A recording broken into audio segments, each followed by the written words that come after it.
Bob's birthday. And it was now that's your mom's brothers, right? Yeah, they're my mama's brothers. Uh-huh. I guess you'd say the middle brothers. Yeah. And they, I don't know who went down, but we always said down on the creek. That's where they lived, down on Sandy Creek. Uh-huh. And went down there, and there was Buster all dressed up. Someone, and whoever it was asked why he's dressed up. Said, well, it's Bob's birthday. And said, where's Bob? Well, he's out in the field plowing. We thought that was funny. We always enjoyed going down on the creek because, well, they had for one thing, they had a haystack, and we'd sneak down there and slide off of the haystack.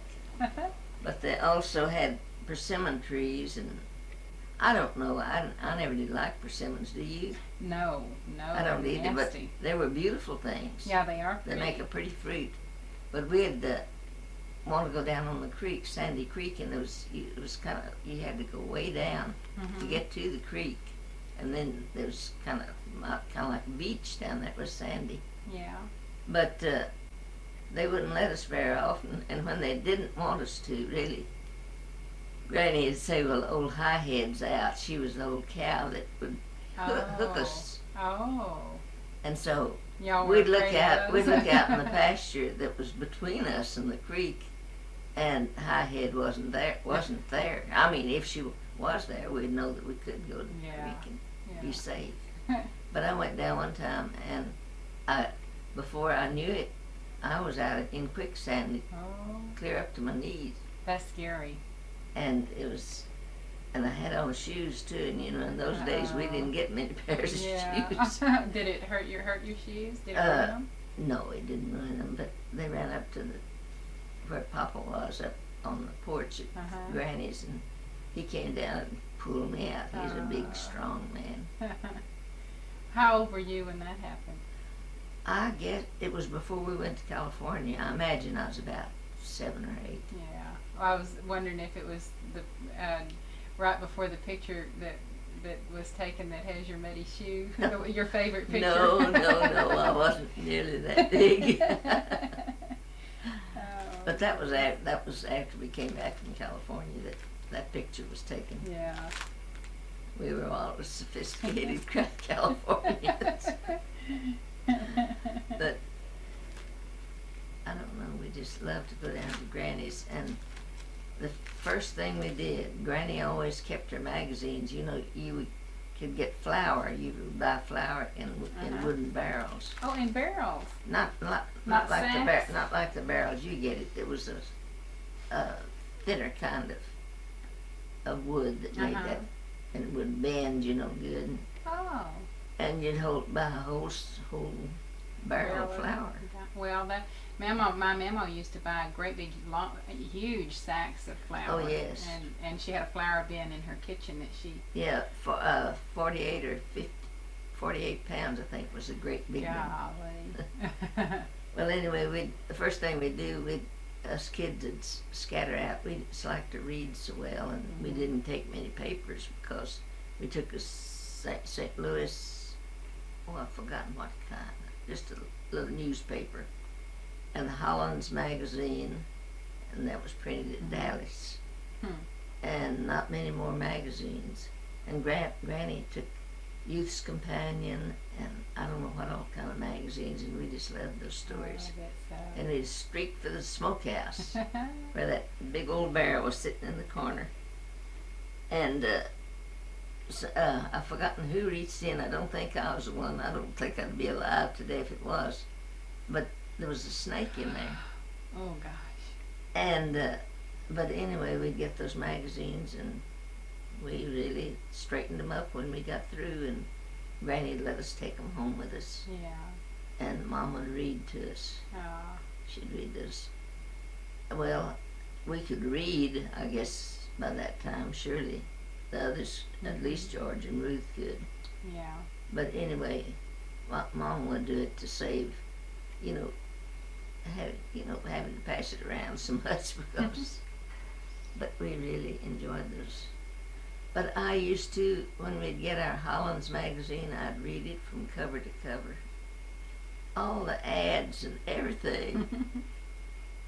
And well, I think back in those days you didn't take it for granted. Like, kids today, they have so many advantages at their fingertips, and they have no idea what the difference is in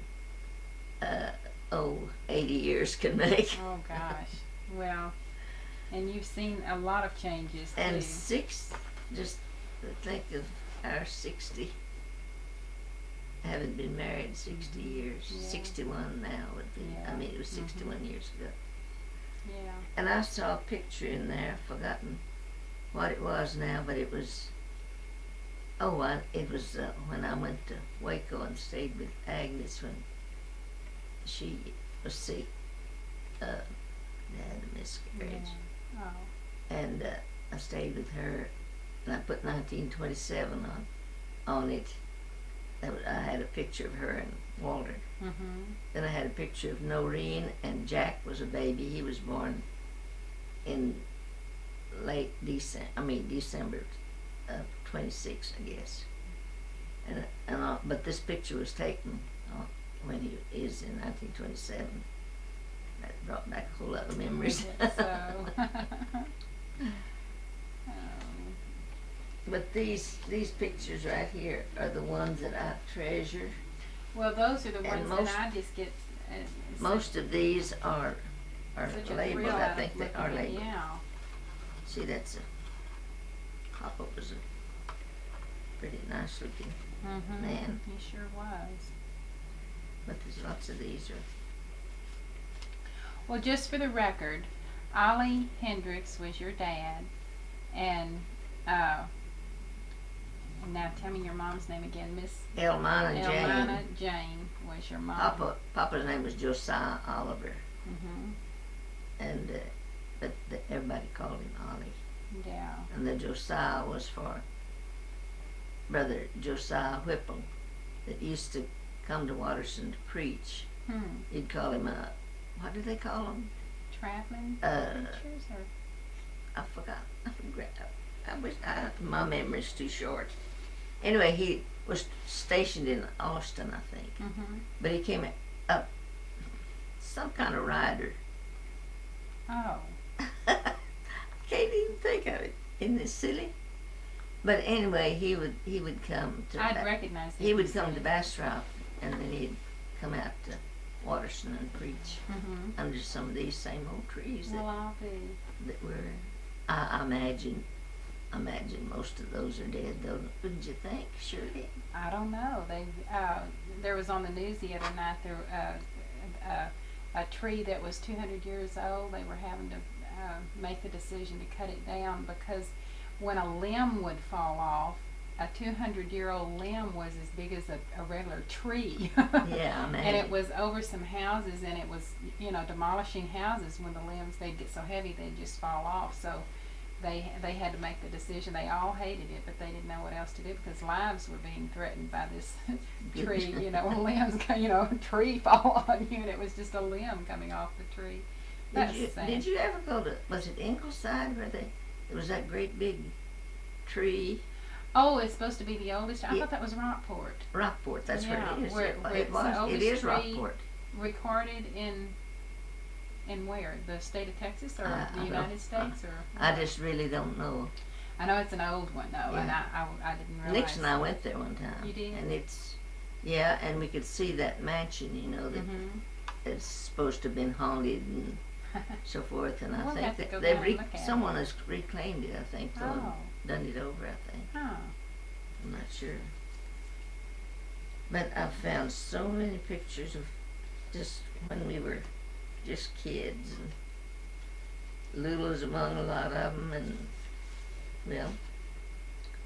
Lula and you know what I wished you Beth. I wished y'all had wedding pictures of you and Granddaddy. Wedding pictures. Well, I do too, you but didn't have those made. We didn't. I don't guess we had money for probably wedding not back picture. Then, of course, it wouldn't have looked like a wedding picture because Where y'all were just well, you know, Mother and Daddy. Mother was just dressed in a suit. It was not like a lacy wedding gown like you. Well, like mine was an organdy dress with lavender and a touch of green, just little sprigs. I bet it was pretty. Well, I made it myself. Well, I bet. Oh, I know it was pretty if you made it. No, it was very simple. Well, I bet you it was gorgeous. But I liked to sew then. I said that I wanted to get married and have a little girl. And so far, you had to wait until you had grandchildren. I had sewed for.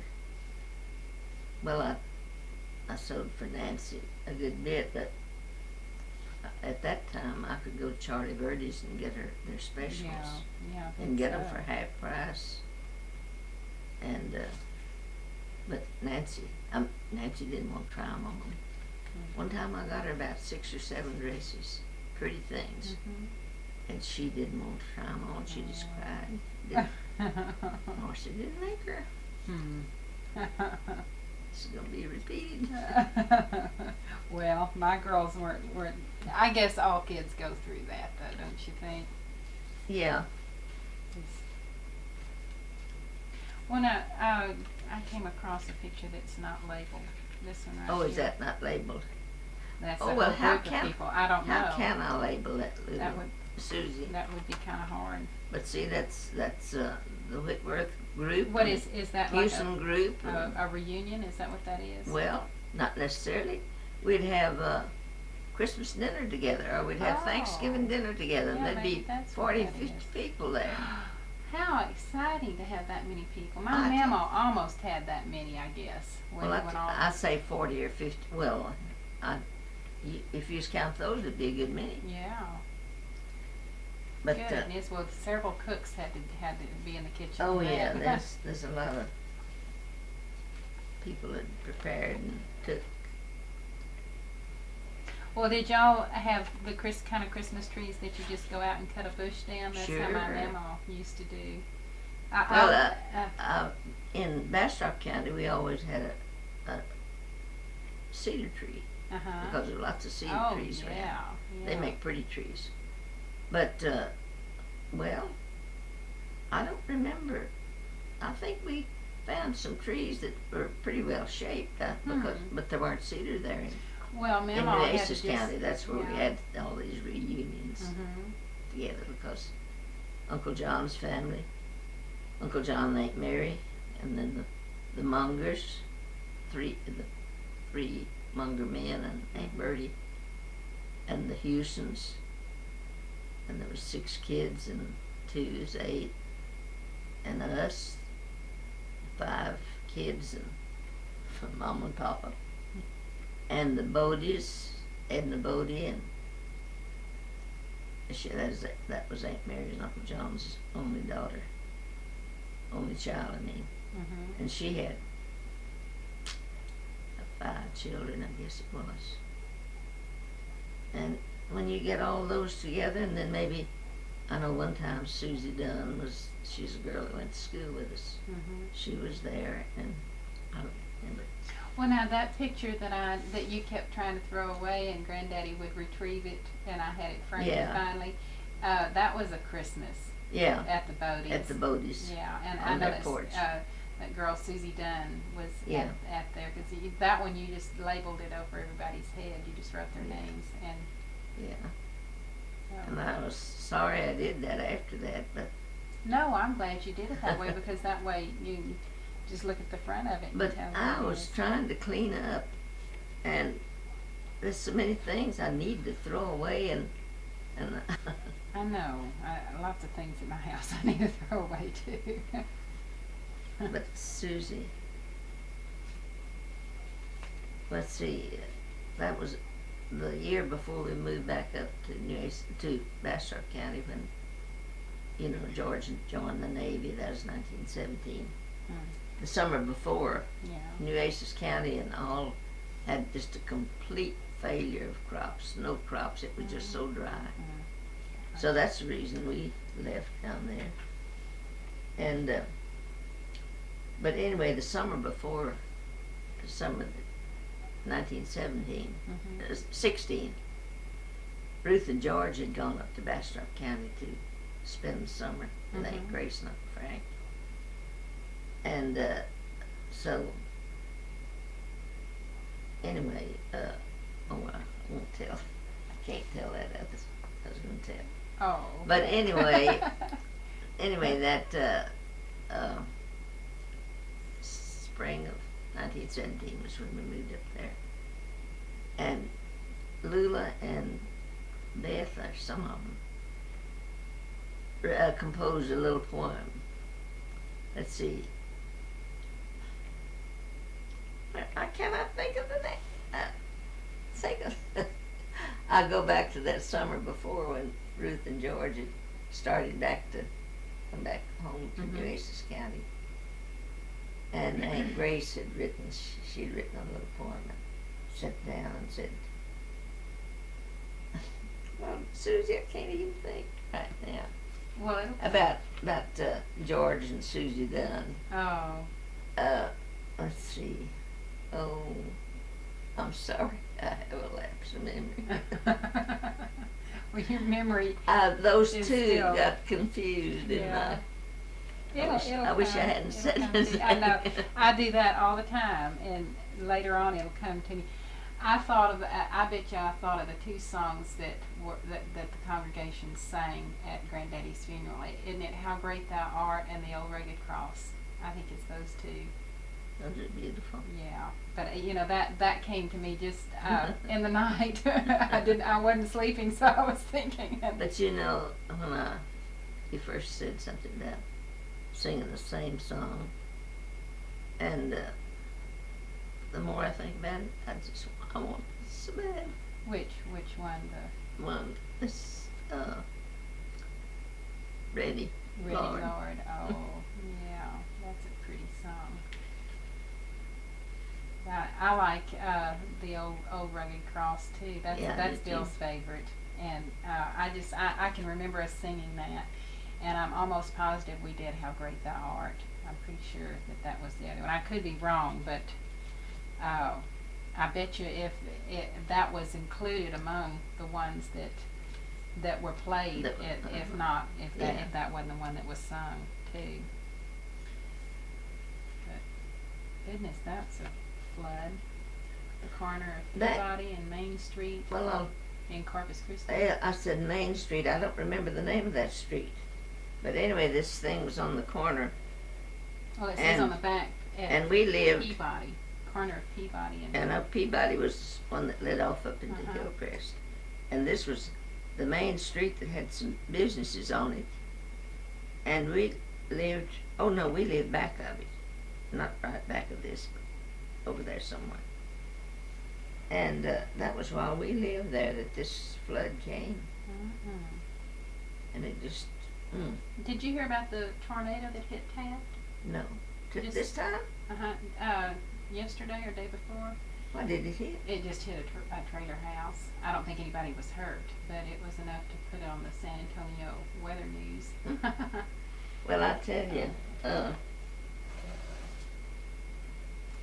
every time it thunders and so forth, I think of how soon a little tornado, however little it is, it scared the filling out of me. Ooh, I know. But I think of it every time it thunders and wish for rain, but I don't wish for...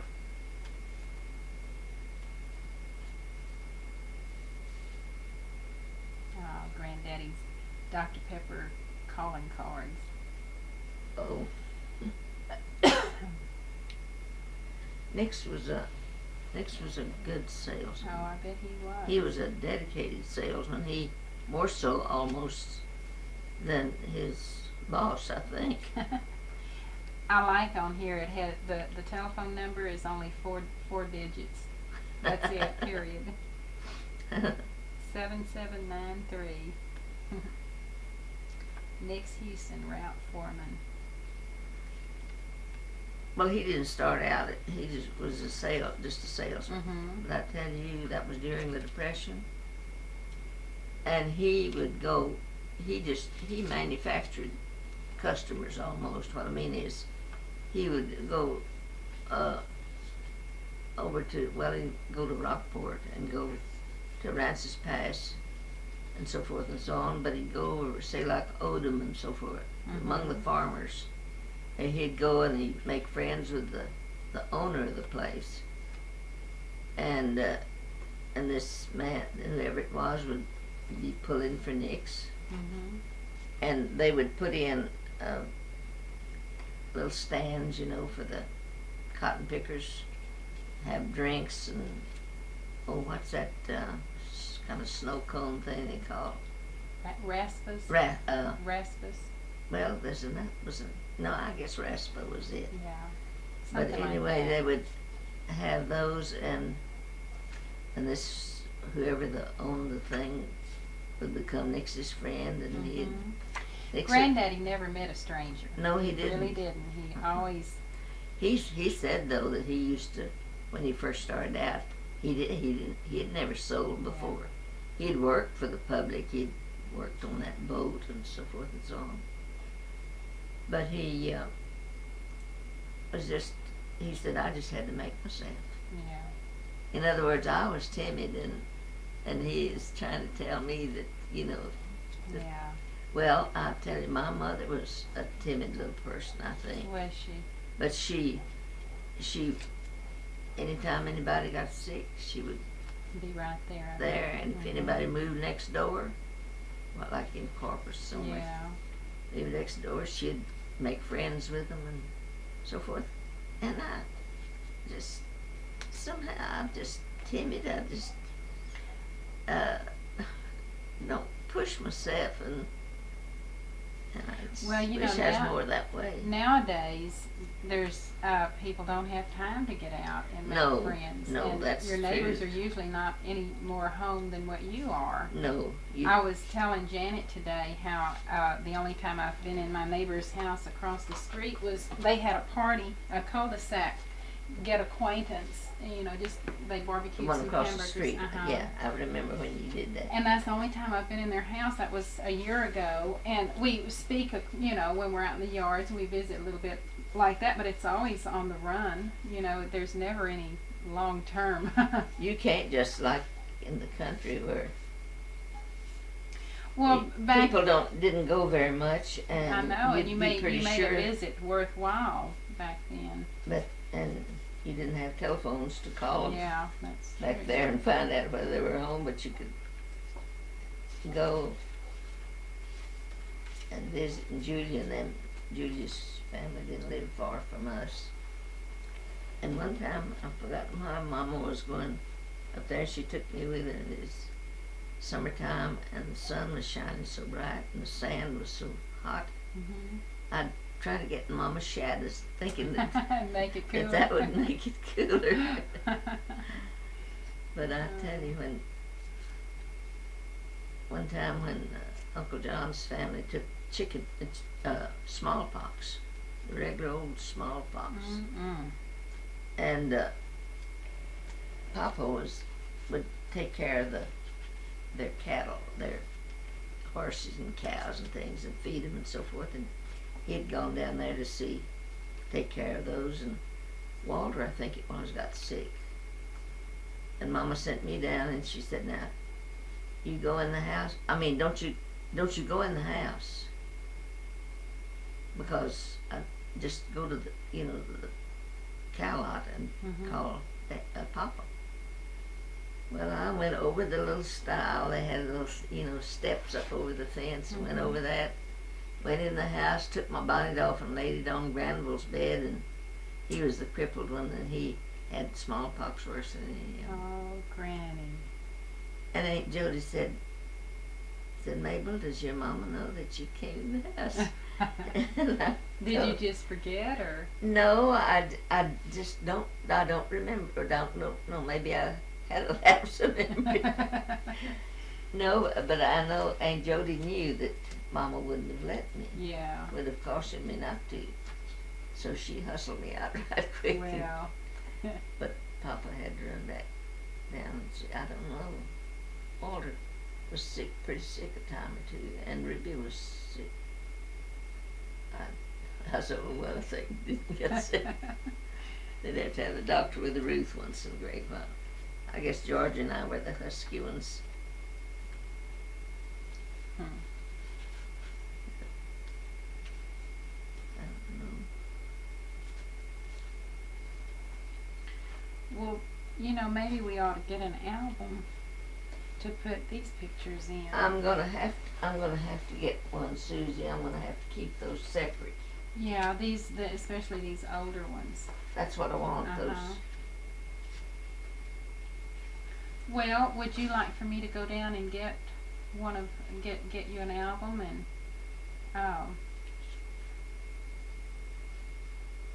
Oh, Susie, you don't need to do that now. Well, but your times. I know, but I mean, maybe I could go down tomorrow and get you an album, and we could decide which pictures we want to go in that album. I mean, they don't all have to, but maybe these special old ones, especially. Yeah, we'll resort them. Well, why don't we do that today to decide which ones, and some of them are not family, and so we don't need the. Now this is Billy Joyce, Lula's daughter. I like these really old ones, especially the black and white ones. Maybe ought to go. There goes nothing. This is when I cut Paul's picture out of. Yeah.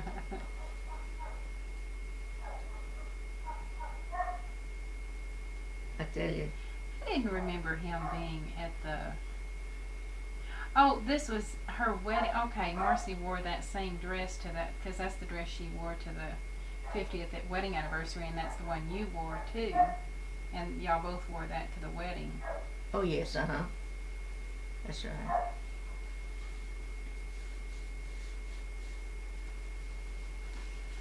Well,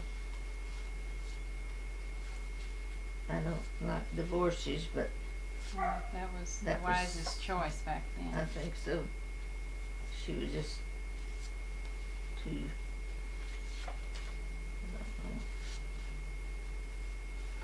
Not such as this. These, I don't want those. Oh, okay. Well, you would know on those. Well, I put Granddaddy's business card in there too, in the album. Yeah, that's. Well, I'm just separating. These are just all old pictures, and you look through and see which ones would go in the album.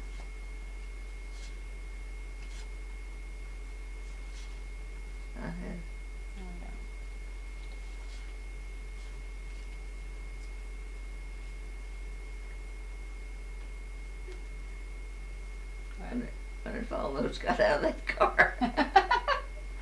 That is a mess of people. One. Well, let's see if I can count them all.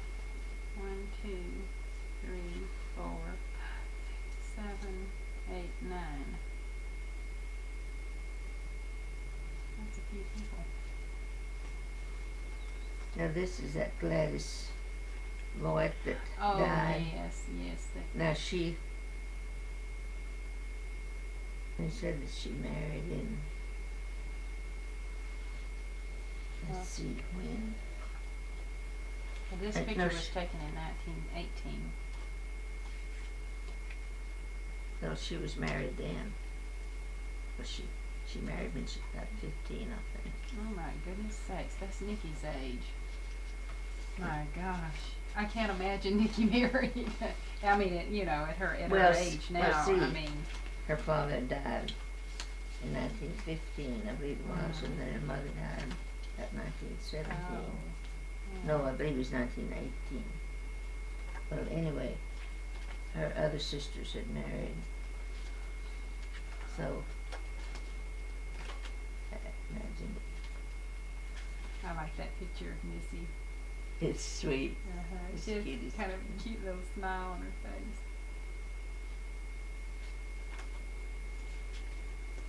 This is a Watterson girl.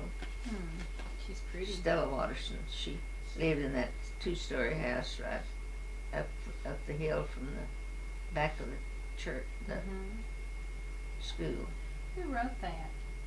That's such pretty handwriting too. That's the old I style. I think she did it. Hmm. She was out. She was telling. I mean, I was telling Marcy and Nancy something about, that North Texas State College, whatever that is. I said that used to be CIA. Well, they couldn't believe it. Yeah. Of course, CIA is a spy agency nowadays. But anyway, it was CIA College of Industrial Arts. That's what it was called then. And she and another girl from Bastrop County went to that school, that college. And I read about some woman that had lived. I've forgotten. There's a long piece in the it had been in the Dallas paper, I think, about going to. Oh, they lived in Dallas, but she went to school in Denton, and she went to the College of Industrial Arts. It was the name was changed in 1932 to Texas Women's. Is it Texas TWU or? I guess. Well, there were two of those, CIA and College of Industrial Arts and TWU, I believe. No, sir, it wasn't changed to TWU's. Changed to North Texas. Oh yeah, I've heard about what it is. Anyway. Yeah. Well, anyway. Isn't that at Denton? Yeah. Yeah. And the same way with CIA in Kingsville. It's College of Industrial. That's where the A and the I came from. A and I. Agriculture. Agricultural and industrial. Yeah. Okay. Well, anyway, yeah. I used to get those confused, and now I get San Marcos and A and I confused. Oh. Because San San Marcos used to be, what was it? Oh, I can't even. Was it a teachers something, wasn't it? Yeah. Teachers University. It is. I've heard you tell me before. I've forgotten. Now it's Southwest Texas State Texas. University. Yeah, Southwest Texas State University. Well, it used to be State College, and then it changed to university. Yeah, and it had so many. It is teachers. Yeah. Teachers. Well, I don't know how many words it had in it. It's confusing. Yeah. But I'm sure envied people that could go on and go to school. Yeah. Me too. Well, now, this stack of pictures right here, do we want these in the, have you gone through here? Would these be in the album? Along in there? You need to look through these. This is old John R. Yeah. Johnson City. Here he is, bigger. This is Walter and Agnes. They married, well, in fact, I didn't really know when George married or when Walter married, either one, exactly. But because of each one, they married and secretly married and didn't tell their people that it. But anyway, I went up there in the spring of 1927 and taught for Agnes I guess 2 weeks. She was sick. She lost a baby. Anyway, but anyway, this was taken. They moved into a new house that had been built for them after I went up there. But I stayed 2 weeks, and so we lived at Pleasant, and then I came back home, and Now who lived at Pleasanton? we lived at Pleasant a while. Ruth and Roy. Roy was pastor at Pleasanton. And we moved down there. But you and who? My family. Okay. Well, that's what I'm. That's where we lived when Lou and Philip married in May the 26th, 1927. Now they went. See, we. Oh. I was trying to follow with what Granddaddy, how we wrote down Granddaddy's travels, and I didn't know that y'all had lived in Pleasanton. Well, we moved there from Cedar Creek. I knew I wasn't going to teach. I taught over it out from Austin in Travis County, and Mr. Jones was one of the ones that hired teachers. And he came to the school one time, and he'd heard that I wasn't coming back, and he sat there on my desk and just begged me, because he had a little boy and a little girl in my room. David was a beginner, and Lucille was in the first grade, second grade of me. So he sat there and begged me and begged me and begged me, and finally, that makes you feel I good. told him that that I wasn't going to teach, that I was going to get married. Well, Nixon and I knew we were going to. I didn't know how soon. Yeah. But anyway, then I finished up that year, and we still lived in Pleasanton. And Lou and Philip got married and went to Kerrville for several days. And they came back through Pleasanton. And I still have that letter somewhere under the bed there in a box that I read not long ago that Nix wrote, and said, I want you to come home, come down when they come through, that they were going to come through and spend the night with us there in Pleasanton. And Mom and Papa didn't much want me to go, but I went down. Well, anyway, while I was down there, Edna Bodie, she was an older cousin, she came and told me, said, you and this next time you and Nix were getting married. And so Nix came over that night, and I told him that. And, well, he was all for it too, but it was so jumped up so quick. Everything that maybe we shouldn't have, but I don't know. I guess we'd have gone on, and neither, just one would have married. I don't know. Well, I'm glad. Not until Edna pushed it then.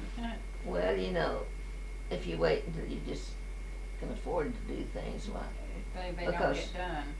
We had no idea where we would live. Well, Lou and Philip was working at a grocery store there in town, Mr. Reisinger's store. And the teachers were on vacation that summer. So the school board said that we could use the teacherage. They just had one teacherage. They could have 3 bedrooms and a kitchen. Well, anyway, that's where we stayed. I mean, I'm putting the cart before the horse, I guess.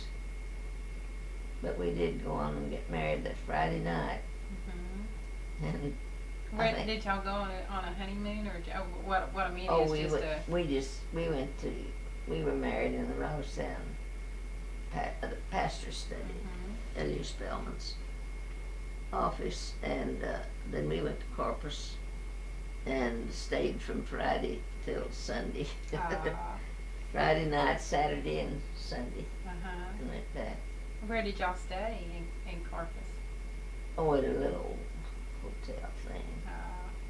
Lulu's thought it was so terrible that we didn't go to North Beach and get a cottage. Yeah. But in those days, you had to have sheets, you had to have your own pillows, you had to furnish your own, the things like that, everything like that. It was just a bare, I guess it would have been stolen. I guess they might have been back in those days. Yeah. Those times were really rough back then. So that's like Joe's Cafe. If you want to bring home food, you got to bring your own dishes. yeah, and Lula, when she found out where we stayed, she kind of, well, exclaimed or fussed a little bit. And we said, well, we had none of that. Well, she said, well, I would have let you have it. Okay, well, she didn't offer it to us. Yeah, where was your offer when it was needed? Yeah, that bothers me when people say that, after the fact. Well, I would have lent that to you. Where were you? But we stayed in that, and Nick's worked at the gin. Miss Horton's husband's gin. Oh. And the same Mrs. Horton yeah. now in her 90s? She'll be 99 in December. My goodness sakes. She's 98 and a half, she says. Oh, bless her heart. But she had her husband, had the gin, and then she had 2 boys. Of course, neither one of them was as old as Nick's, but one of them was in Lois's grade, I know. Yeah. So, but anyways, we stayed there all summer, and Nix and I went to Pleasanton to visit Mom and Papa, and we came back. The Houstons had gone over to Banquetti, had bought a little house, and moved in over at Banquetti. Lois was going to teach, I believe, the Mexican school over there. It was more convenient for her, of course. Yeah.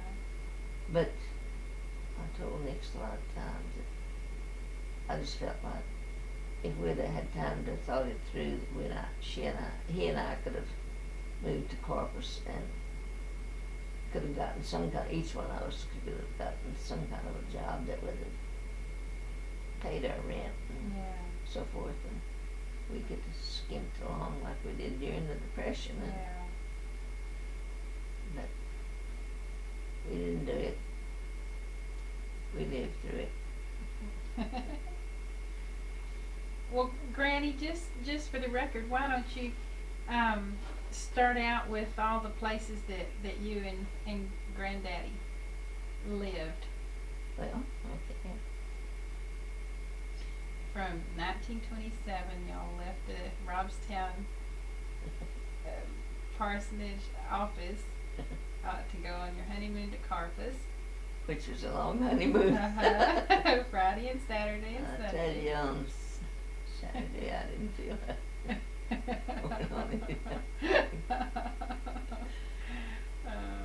But anyway, it was, our marriage was very pleasant. Yeah. Even though we went through this terrible depression, and Nick's had to take a lot of things off of his boss. Yeah. And that's the very reason he left. I guess we'd been working for Dr. Pepper yet. Well, you might have been. Maybe he'd have still been living if he'd have worked for Dr. Pepper. No, it was getting pretty hard for him. Yeah. Well, because maybe they'd have probably moved him up into an office maybe for a long time. I don't know whether they would have or not, because it was kind of a family-run thing. I mean, it was owned by the family. Some of them lived in San Antonio, and the son lived down there, and well, they finally sold out and moved to San Antonio. The old Mr. and his Benkendorf are both dead, and now Benk, the one that ran it, died with cancer. And his wife used to be a school nurse. She and one of her grandsons came to see us after we moved here. Oh, here in Seguin? Oh. Yes, and I've forgotten. Y'all weren't. You might have been on vacation. I bet we were on a vacation, because I know we would have remembered them. Yes, because they just came to stay a little while. The Benkendorfer's son, let's see now, Bob was born in August 1930, and we moved to Corpus I'll say about October. Anyway, we moved to Corpus and moved with Mama and Papa, and Nix and Paul went over to Grenada or somewhere, took our car, and went over to Grenada, and there's some other boys went in with them, and they would go out on this pipeline, use our car and bog down and everything. And it rained and rained and rained, and they, you know, these pipelines go across the rice fields and so forth and so on. So I wonder they didn't run into water moccasins. I bet they did occasionally. They might have. I have a picture or two that Nixon then took. I don't know if he's in it, I don't remember, but anyway, I ought to get that and put it with the album if I find it. But they came back in then about Thanksgiving. I guess it just seemed like years that he was gone. I bet it did, golly. And the little Bob had a pretty hard start, you know. We starved him to death nearly, but as soon as he got straightened out on his food, he was fine. But we lived with them for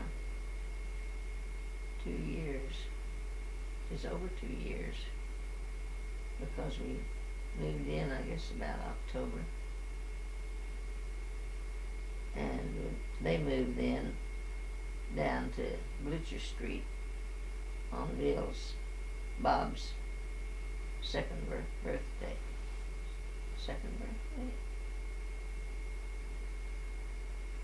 I guess. Well, that'd be about right. Yeah, that.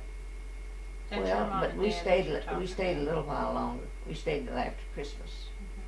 But we kept trying to find a place. There were plenty of vacant houses, but we couldn't pay the $15 a month rent. Plus that's a lot of money back plus then. the utilities and put up the deposit and so forth and so on. And so we found a little house for $10 a month. Or was it 11? 10, I think it's 10. We called it the Macy place. Mr. Macy owned it. Had a little living room that was carpeted. But then there's a step down to the kitchen, which is a little kitchen just with just room for a little dinette table and the stove and so forth. The stove, I believe, was already there. No. We had our own oil stove. Nix and I had scrapped cotton and went to Ward's and bought that stove. And then it had a bedroom and had a bath thing, but no fixtures in it. We had to use outdoors. But it leaked. But anyway. It was still a roof over your head. Yeah, it was. And during that time, Philip and Lulu lived in Laredo. He worked for the highway. And they had a cow they'd had while they were in Banquetti. And they asked us if we'd keep that cow. Well, we kept her for, goodness, I think nearly a year. I don't know how long. Oh my goodness. Where did you keep a cow? Well, we just had to stake her out there. Just in the backyard? In the garden. We had a garden space. Well, I'll bet. And it was a big garden space, and, well, they had grown something besides just garden stuff, I think. And I guess there was a little bit of a barn thing there. I don't remember. There had to be. But anyway, we just lived high on the hog, as they say. Was she a milk cow? She was a milk cow, and she was a good milk cow. Oh, well, there you go. And we didn't have to furnish very much feed because there was all this garden space had grown up, except, well, there was a garden space and then a space that they'd grown Hagera or something. I don't know. What's Hagera? Kind of a maze-like, kind of a feed stuff. Well, there you go. There, the cow had built-in growing food right there. Well, was that cow's name Elsie or Bossy? I have forgotten her name. Oh, Nix, tell me. I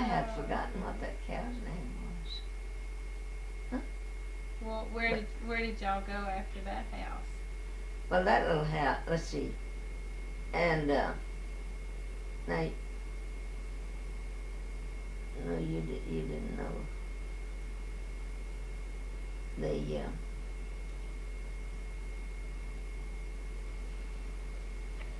well, let's see.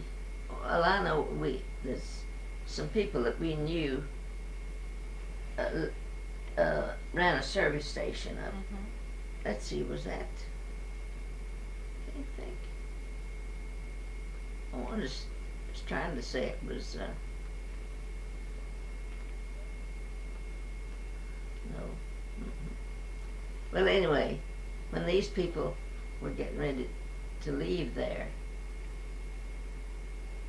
then let's see. No, I guess they were living in that house. Old doctor, whatever his name was, an old doctor that was a kind of a freak, owned that house up next to the service station. And when those people moved from the service station, they moved out of the house, I guess. Well, it was a nice house. It had a living room and dining room, kitchen, and had a bath with a shower in it, but there was no shower.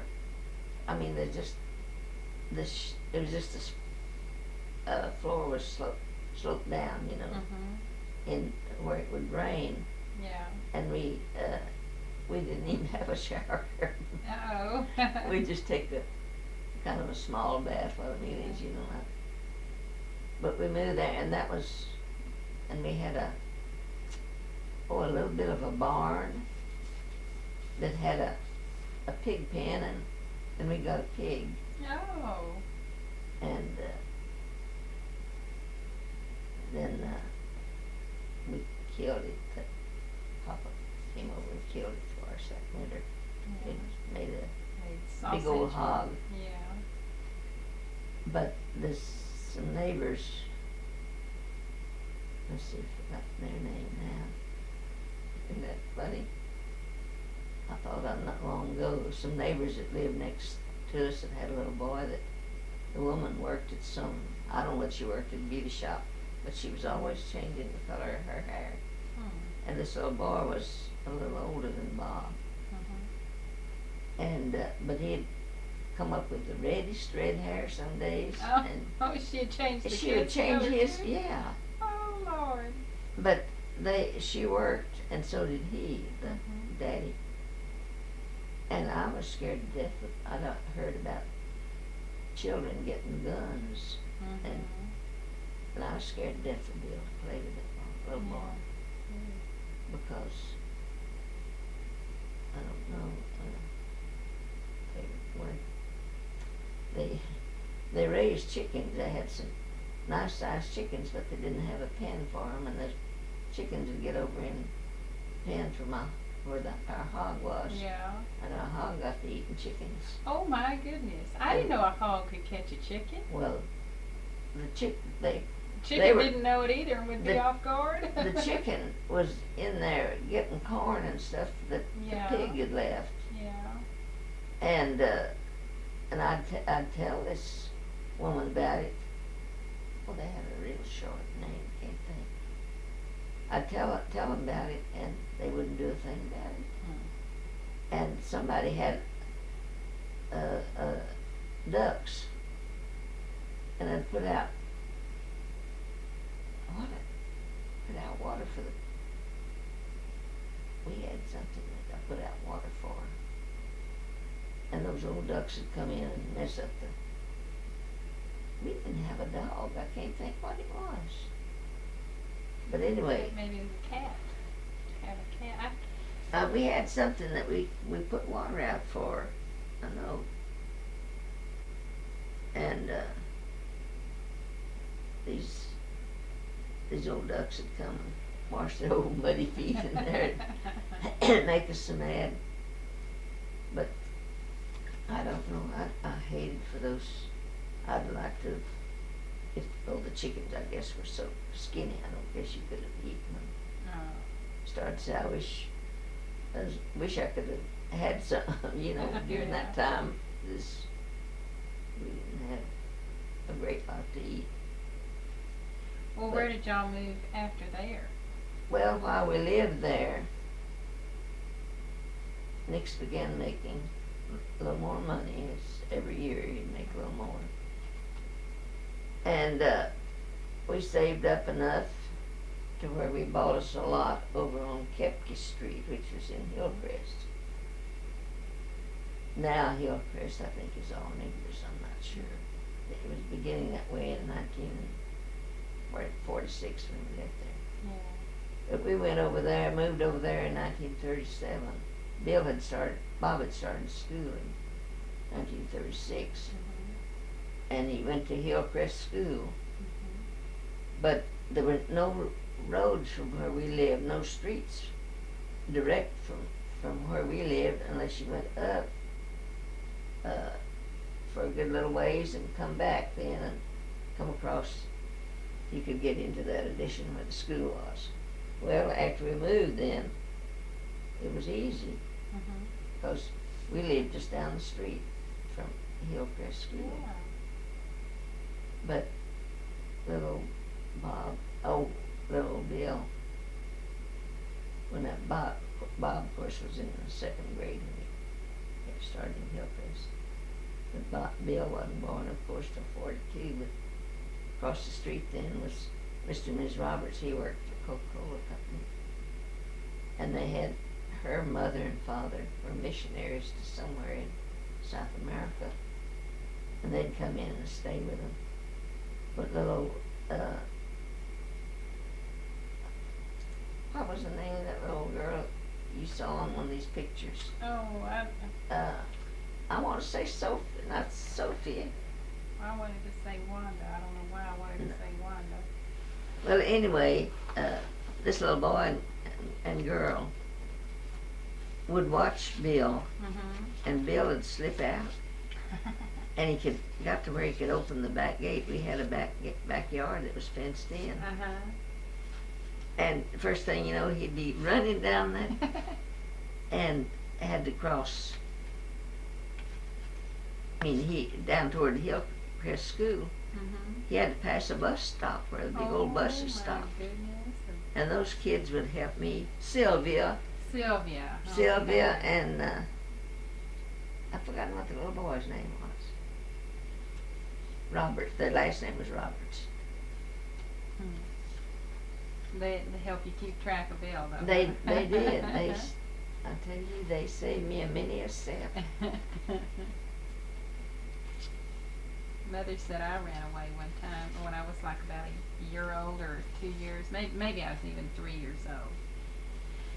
And they were frantic hunting for me. And I want to say I had even gone across the street. They found me. They were over on a construction site where big old bulldozers were digging big old things, and I was talking to the workmen over there. I was being highly entertained about all those little workmen out there. Sylvia and Pat. Pat Roberts. Well, I was. And I don't know whether Mr. Roberts still works for Coca-Cola or not. And Frank Harmon, Frank and Pete know. Well, they know a girl that married one of the Coca-Cola man's sons, and I don't know whether she's still living or not. But if I ever see Paul, I bet he'll know whether Roberts still live. I know that this girl's husband died. But now whether that Roberts lived there or what, no telling. That's been, how many years ago? A few. 42. Yeah. 42 years ago. Yeah. Just think Sylvia and Pat are about 50 and 52 or 3 or 4. Golly. Well, now, where'd y'all go after that? Is that when you went, 1946, y'all moved to Dulce? Well, we sold our home. We built this home. It was just There was just a 2-bedroom and a bath and living room and kitchen and dinette. Really weren't supposed to be a kitchen with a breakfast nook. And we just left part of that out and had the kitchen all together. And had a little back porch where Pokey, Bill and Pokey would had their pictures made. So now we lived there from 1937 till 1946. And we decided to sell our home early in the spring, 46. And Ben Whitworth, Vera's, well, Ben Whitworth still is. He lived in Corpus at that time. He lives out toward Calada now. But anyway, he, I don't know. We bought this little place, and it had just a shack on it. No. Did we move a shack? We moved a shack on it. It never had a house. Moved a shack on it. And Nick's bought a little plow thing. Well, it was a lawnmower and a plow too. Could use it as a plow too.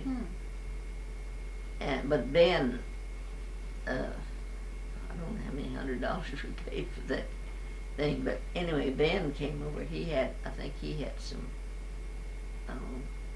He helped put all that land. We bought a great big lot.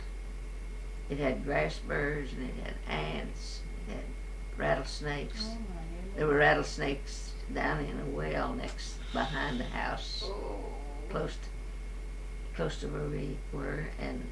But anyway, Ben came and plowed it up, and then we just kind of went in together on stuff, and because Vera liked to can.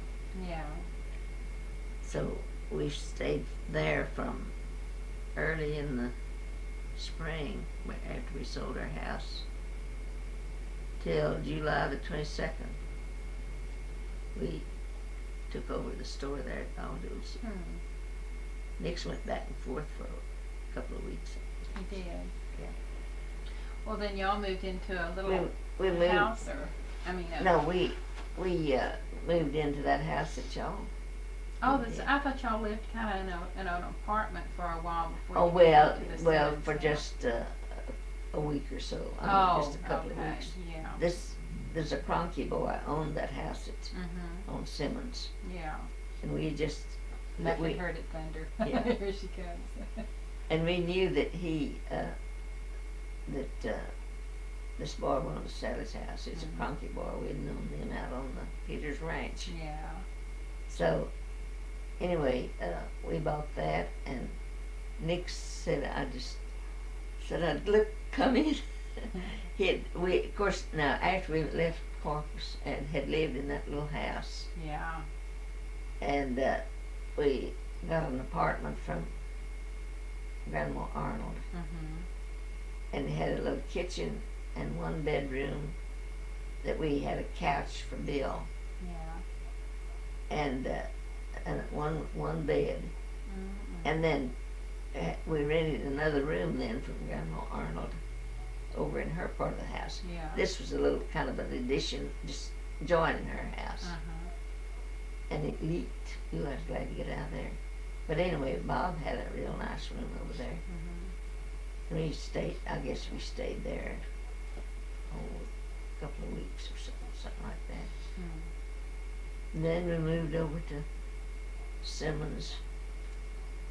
And Nixon's. He just couldn't believe he could straighten up good and do this and that over in a house that big, because we'd been out of our house there on Kepke Street since early in the spring. We had Vera and I had gone to Ben Bolt and bought tomatoes and we canned and Oh gosh. so forth. Well, then y'all lived in the Simmons house, street house, for 46 to 60. 2 or 3. Yeah.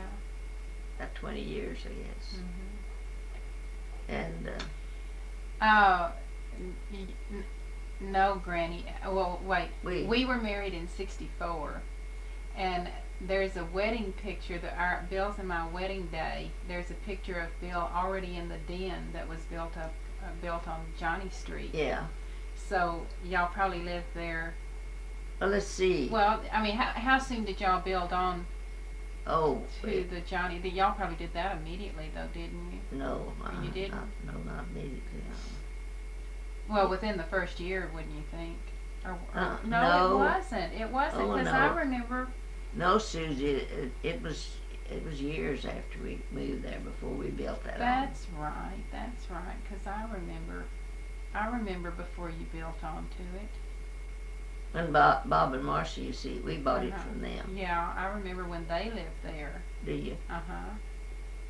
They had, let's see, they had their bedroom, which in turn was our bedroom. It was back here. And there's a nice closet in there, and I liked the bathroom all right. It wasn't big, but it was big enough. And then the kids' room was up at the front and had all, well, were 2 of them born there or not? I guess so. They married in 53.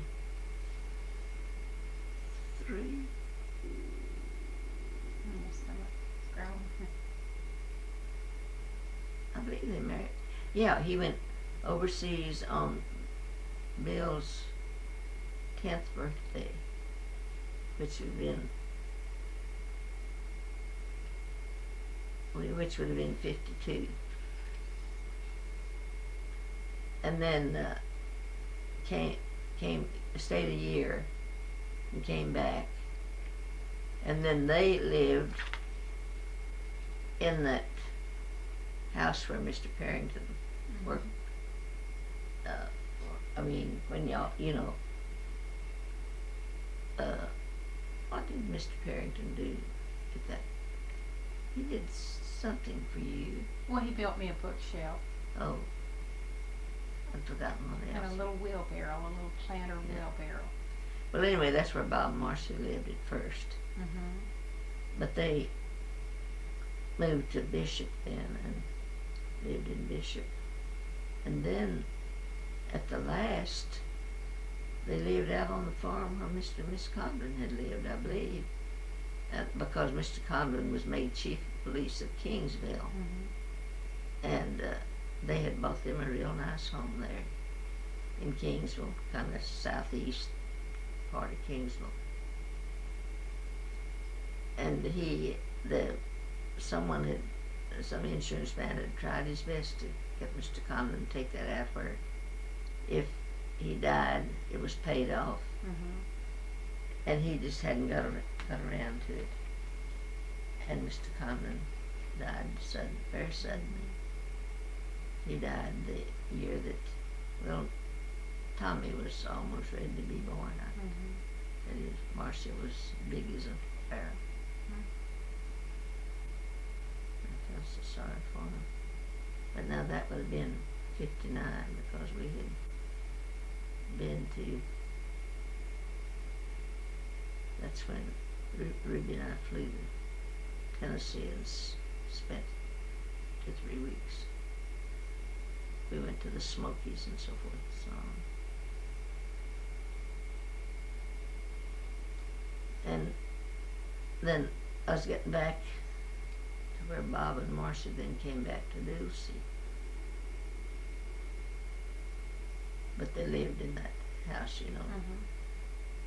And they left there in 63, I think. 62, 60. We may have left. Seems like they would have left sooner than that. Maybe not. Well, Nancy was born in 56. Well, wait. Yeah. Nancy was born in 56. In August 56. Dan was born in March of 58. Tommy was born in October of 59.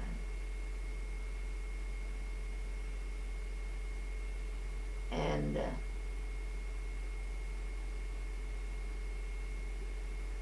well, I'll tell you, find out because Nancy was just ready to enter school. Mm-hmm.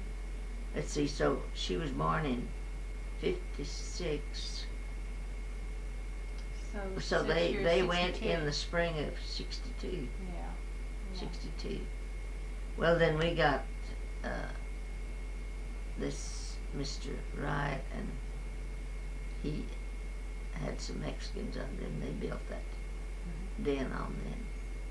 I guess but it's not long after we moved there. Mm-hmm. Well, now Julia and Udell and Udell's wife Ella, I always got mixed up because Julia had a sister Ella and then a sister-in-law Ella. They came down to go to through the King Ranch and so forth and so on. And I know Udell had always, every time I'd see him, he said, "Now y'all gave up your bedroom for us." I was Nix and I were going to sleep on the couch or day bed there in the living room, and Julie would not let us. She slept in there, you know. She didn't even make it out double. Yeah. But Udell would say, you gave up your bedroom for us. But I knew then because Nancy and what's the Catula girl? Paula. Nancy and Paula. Nancy's birthday's the 19th and Paula's is the 20th. Yeah. Of August. Mm-hmm.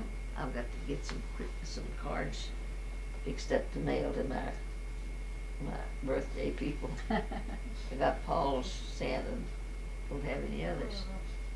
I mean, don't have any fixed up, ready. But anyway, now we lived there then, we lived 46 to 62, 46, 56, 62, that'd be 16 years we lived on Simmons, wasn't it? Mm-hmm. 16 on Lemon, on Simmons. 62 to 70. Oh, no. To 76. I say 68 because y'all practically moved to Houston to help me take care of Missy. That's when y'all retired, though, was in 68. We retired. We called it the first of 68. Yeah. And that's the year Aunt Bertie died. Well, then. She died, and we were still, Nix, and she had turned her money over to Nix. Because, I don't know, she didn't trust everybody, I don't think. But anyway, and Beth had done quite a lot for Aunt Bertie, had done even really more than she needed done for her. When she'd be in the hospital, she'd stay down just. But anyway, Nix was trying to divide up their assets, you know what. Yeah. And we had been collecting for, they had a vacant lot there in Banquetti. And so I kept a very close thing of every payment that was made and everything. And then Miss Houston had a certain amount of not Social Security, Medicare. I guess Medicare, whatever it is. It came in, not very much. Didn't any of them get very much? I don't know. Didn't get as much as $50 a month, I don't think. I'm sure they didn't. But anyway, I kept a record of that, just a very distinct record. One time, Nix went over to, no, was I the one? Was it Nix? I think it was Nix. I had counted out the money. It had a bunch of $100 bills and things. I was going to put it in Mullins' savings account. I counted it. I always did count, and I wouldn't trust myself. I'd count it again. And I've forgotten how much money I had to put in. And this woman grabbed the money and took it over and counted it herself. It wasn't, it lacked 100 or 200 being as much as I'd counted out. You mean she stole 100? That's what Nick says. Well, I think she did, Granny, because you're too accurate not to. Well, I would count and count and count, and I wouldn't trust myself. I'd try again, just to be accurate. But anyway, I wonder how often that happens even today. I don't know. When you drive up to put your money in. And, But anyway, Beth was so suspicious. Always so suspicious of everything. And Nick let her know that we were accurate with what we did. And I even made a little thing for each one of them.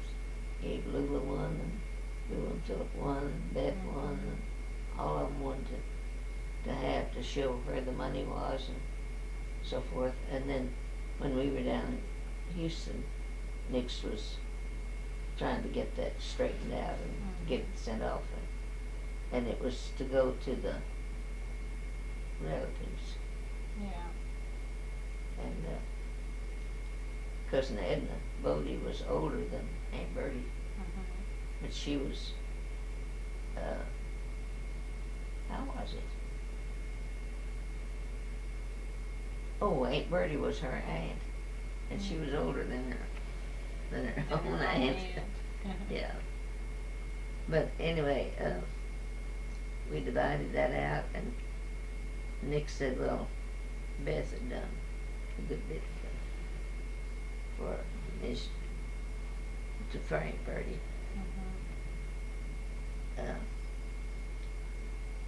But that was when this other thing I was talking about was the money was putting in, you know, it was savings account, and that was Miss Houston's account. But anyway,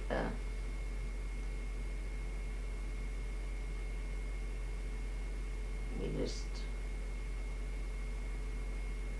divided it out, and Nix was the one that had done running around and going down to Uncle Billy had lost his safety deposit key, and you have to pay for him. So they finally, I don't know how they did, finally they got the safety deposit boxes open. And Nix, I think he had to pay for it to get it open, or to get it. I don't know if they can make another key or not. I don't know if they're allowed. Well, to. did it back then? Did it take two to open them? Well, I guess that's it. I guess it is. And that way, if they keep one key, then you can always have a copy made from that key. Unless they're two different keys that unlock the same lock. I just don't know how it is. But anyway, when Nix was figuring this out, he wouldn't take any more than, let's see, there was Philip and Philip and Lula got Philip. Well, we'll say Philip and Chris and Beth and Nix and Paul and Lois. That was 6 of them. But he he didn't divide it just evenly. He gave Beth, I don't know whether it's as much as $100 more. Seemed to me like it just each one of them got about 600 something apiece, I think. But I think Beth got, I don't know if she got as much as 100 more or not. But Nix didn't take a penny more than the rest of them. Yeah. That sounds like Granddaddy. Sure does. And he'd done all that running around and everything was back. Well, Reminds me of Bill. yeah. He's a whole lot like his dad. He sure is. He's a whole lot like you too. How? Oh, I hope not. Oh, just in lots of ways he is. He just, Oh. I don't know, just both. I see both you. Yeah, it's all good stuff too. Well, goodness, I don't.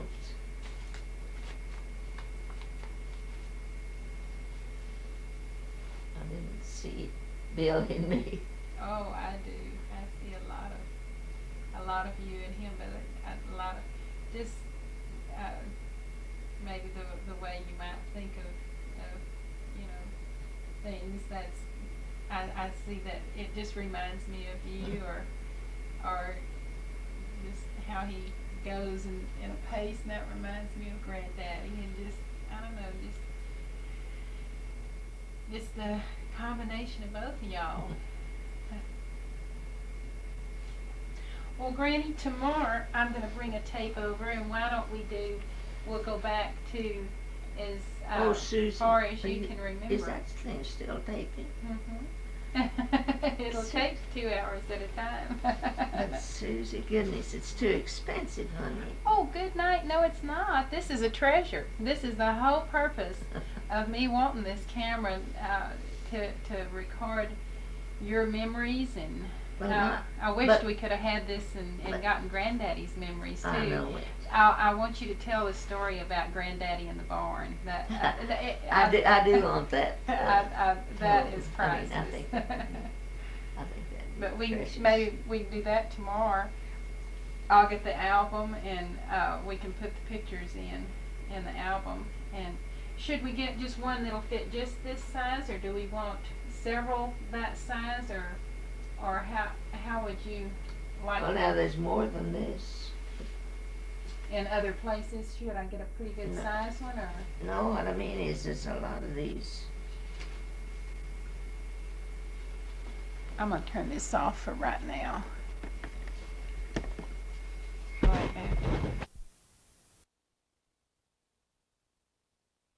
Just remembrances. Yes, Susie.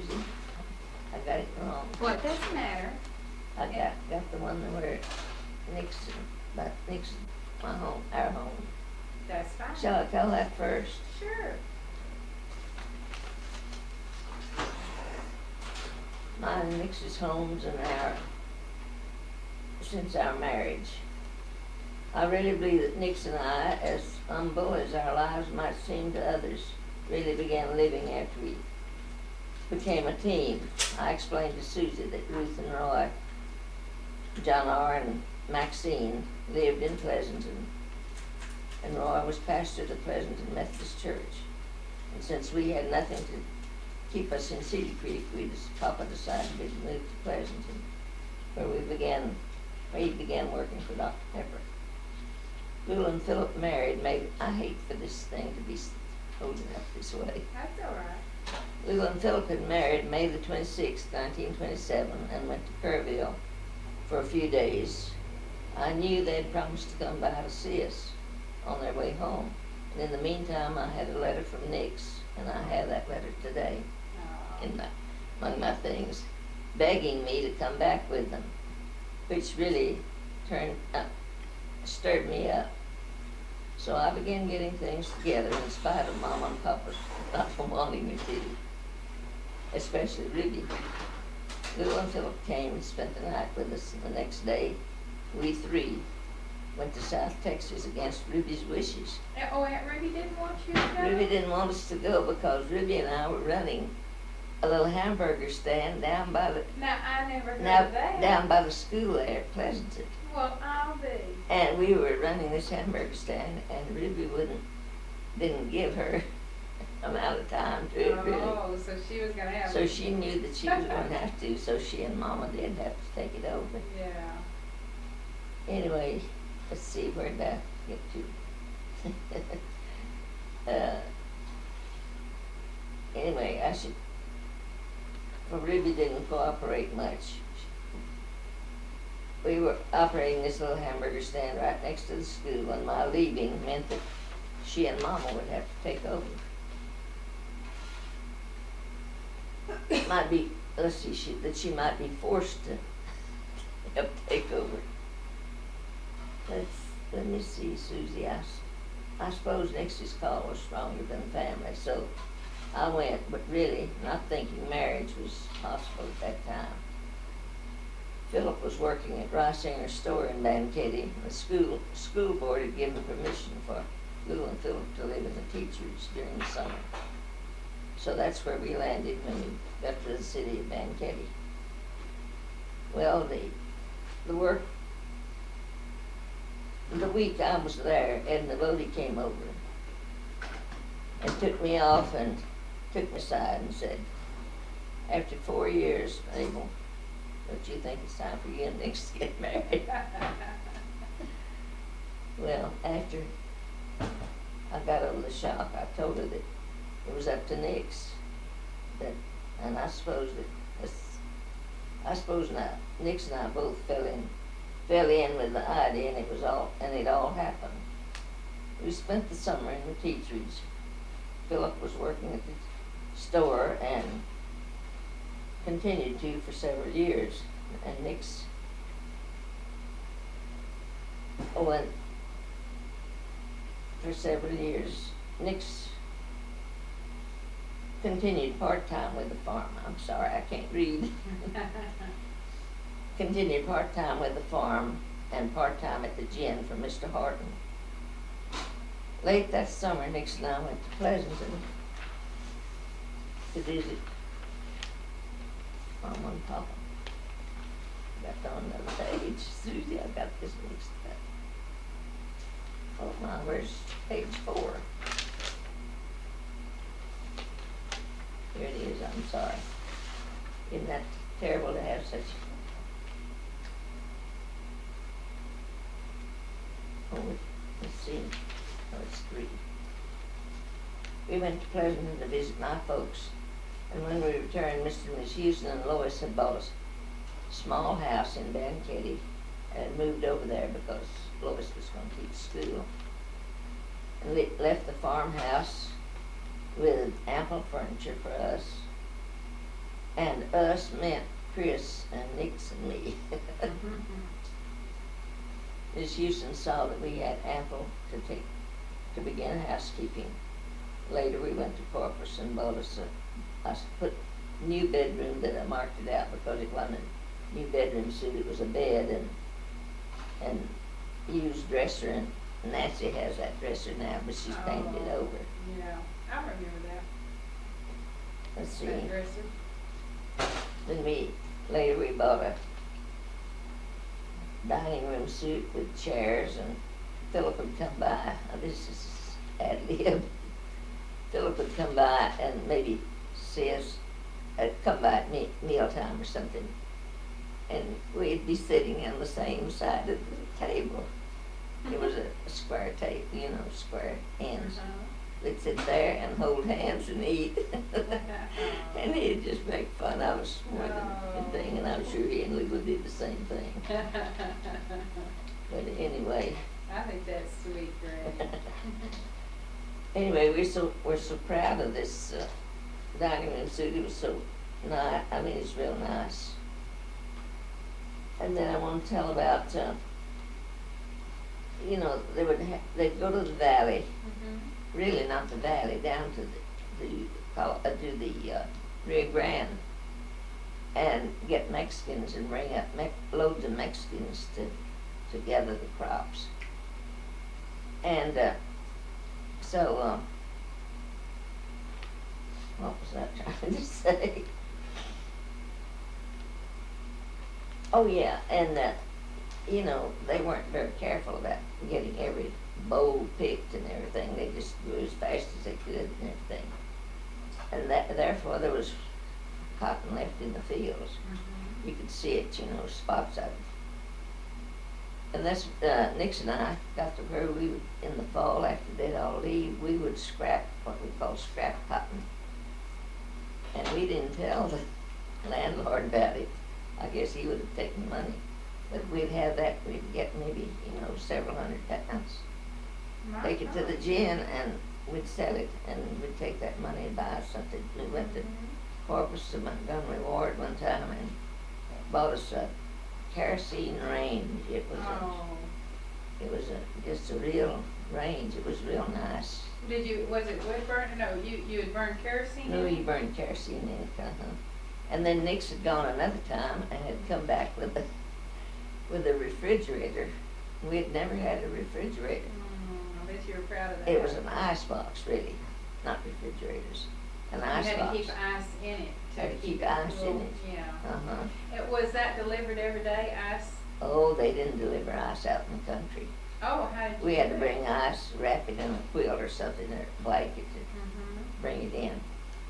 So, but anyway, we just felt real rich.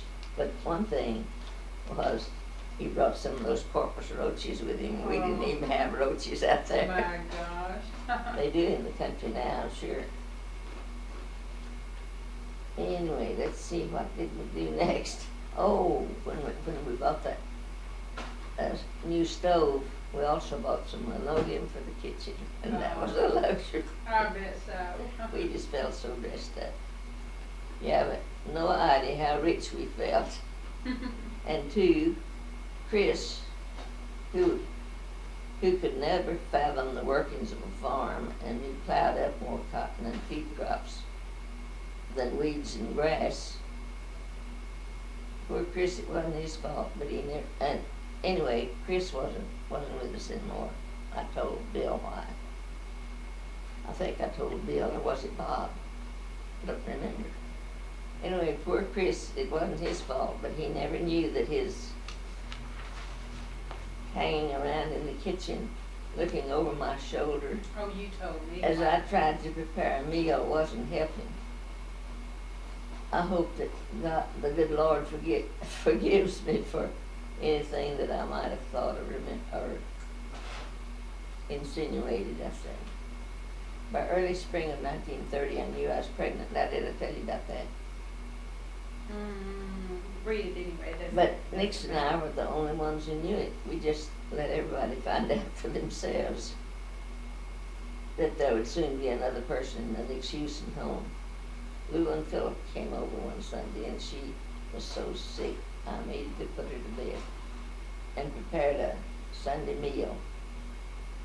About the 1st of April, Aunt Mary asked me if I was pregnant, but by then it was, you know, really very evident. But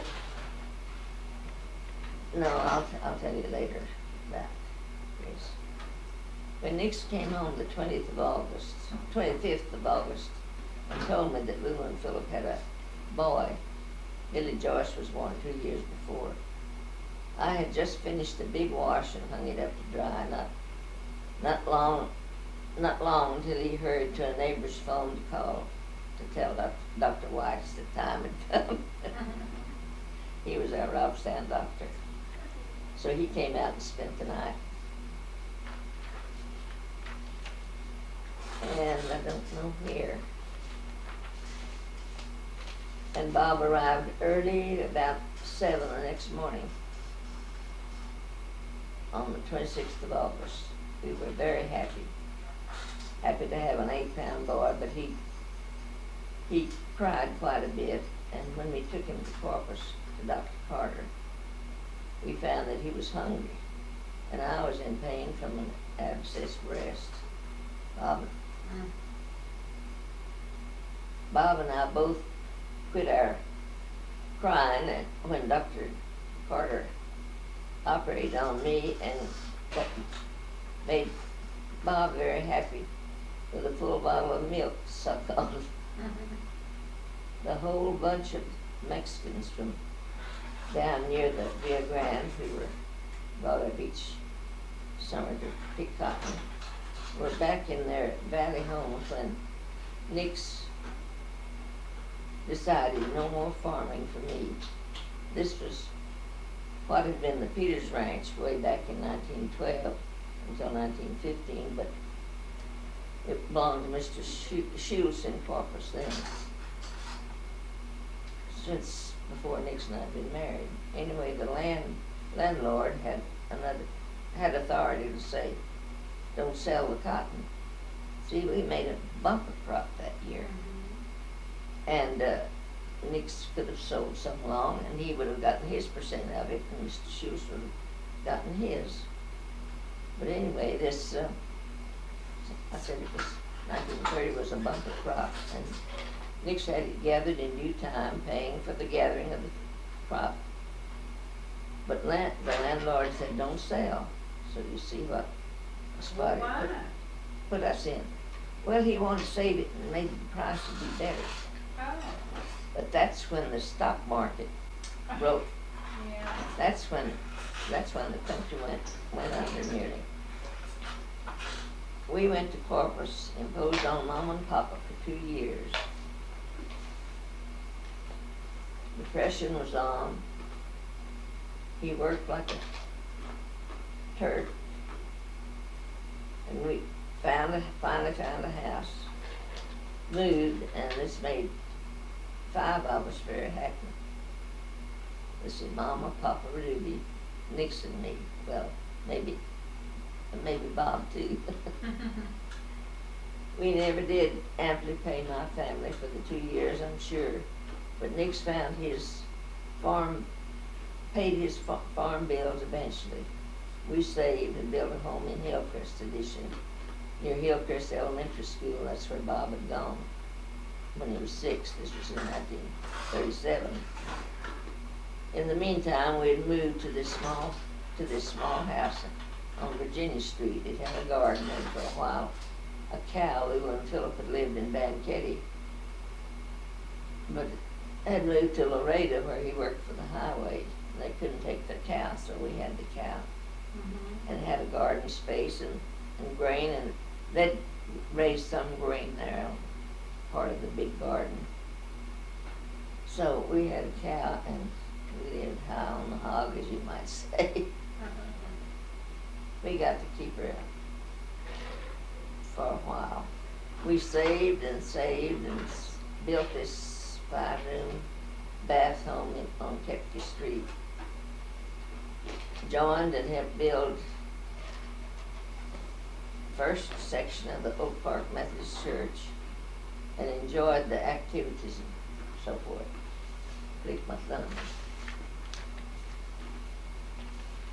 Okay, now where am I? I tried to sort these out, but I didn't wind up sorting them up. Oh, Susie, I'm wasting.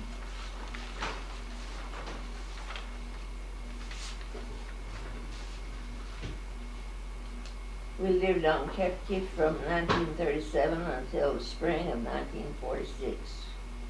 We bought an acre of land west of Corpus, moved a small house on the acreage, which Nix and Ben Whitworth had planted in a garden together. Vera, Ben's wife, and I canned lots of beans, tomatoes, and so forth. About this time, Nix began to become dissatisfied with his job. If his work had been what his job implied, route foreman, but it was more than that. It was more than Nix.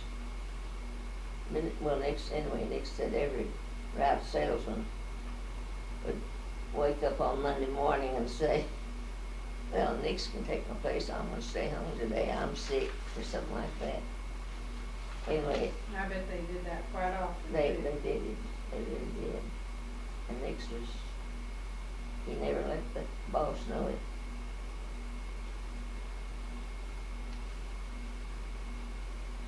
Let's see.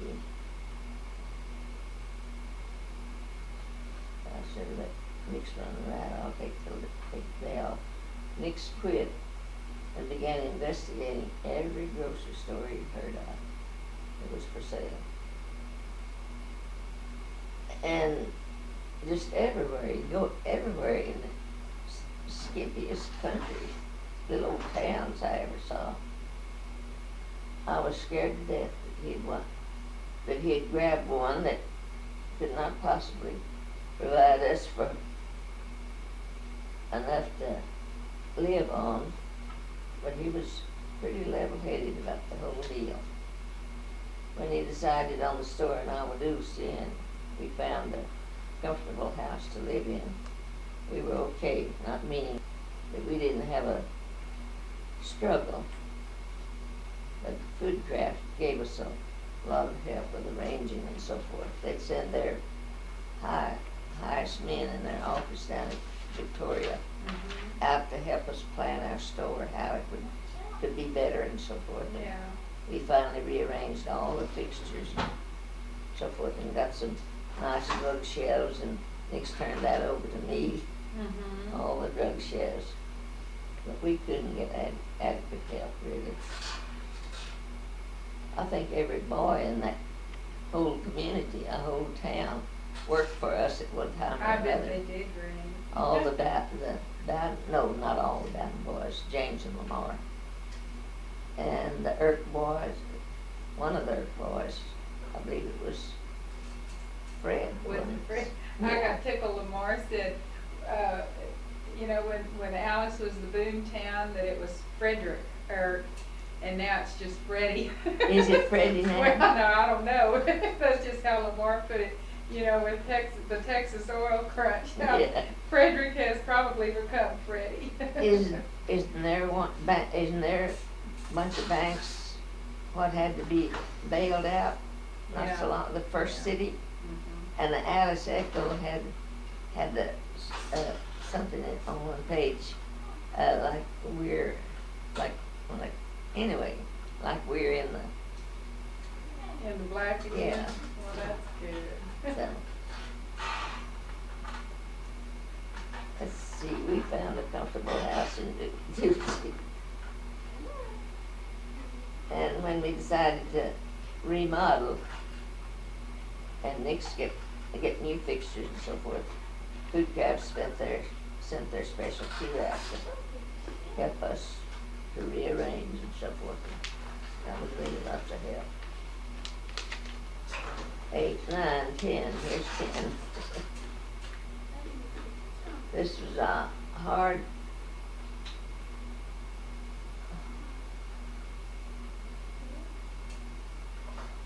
oh wait, I'm sorry. Susan, I'm sorry, I'm making such a mess out of it. No, you're not.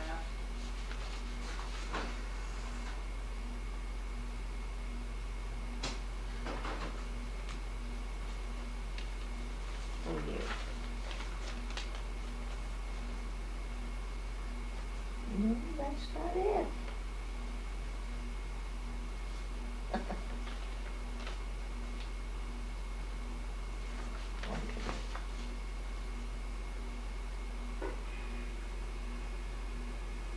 Amadeus was surrounded by refineries, and each one had a group of homes for employees. A large percentage of these employees were customers of ours. We tried to keep an ample and assorted stock of merchandise, and I don't think there were many teenage boys around that didn't try out as sack boys for us, as well as ladies for checking. We have kind memories about most of the checkers as well as stock boys. A few, no. We kind of made do about our living quarters while we negotiated on the Simmons house, but finally bought it, and Nick's never forgot how good it seemed to be in a regular sized house, because he lived that small one out there in Corpus. and it certainly was taller than we were, but it seems so small. And then that we'd stayed in a can't think of his name's house for just a little while, and then Grandma Arnold's house wasn't ample. And Nix could come in, and even though we moved at night and the mosquitoes were bad, and we had to swat and swat and swat before we get comfortable. But he could still come in and stand up, and it just seemed like just so wonderful that we had a house that big. And it wasn't such a mansion to you when you and Bill lived there, was it? Well, we fixed it up, and we were real comfortable there, Granny. You know, once we got all, I mean, with 3 babies in one room, it was a little snug. Well, anyway, when we got to that Simmons house, there were those old African cedars all around it, and between us and Bowden's. Well, Bowden's just had one lot. We had three. No, we had 3 25-foot lots. We had 75 feet, and they had 50.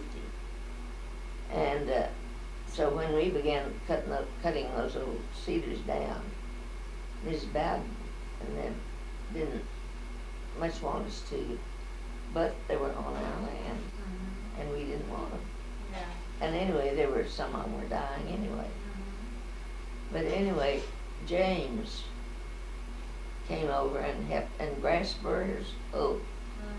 James came over, and we helped us clean up our part between us and the Bowdens and everything, and put out carpet grass. And then it got to growing and did just fine. But some of the grandchildren had come. There's some that lived at where'd your grandmother live at? Goliad. Goliad. Some of them came from there. Anyway, they'd be out playing, and Miss Bowden would say, "Get off of Miss Houston's yard and play in ours." "Oh, Grandma, yours has grass burrs." And it's due to James, partly the reason we didn't have grass burrs.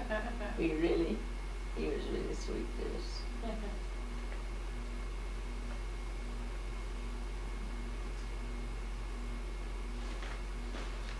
Oh, wait, I've got one.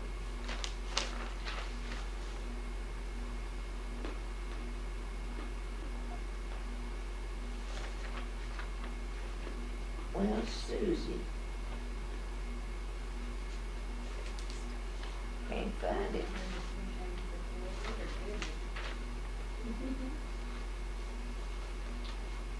I can't find my page.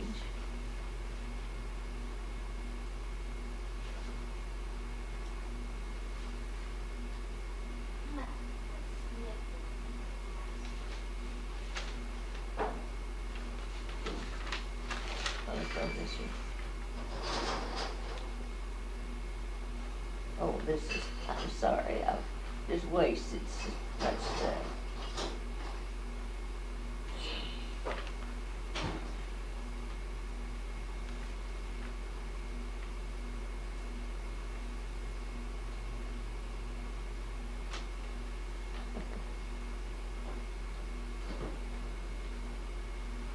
When we first moved there, Lamar was not old enough to go to school.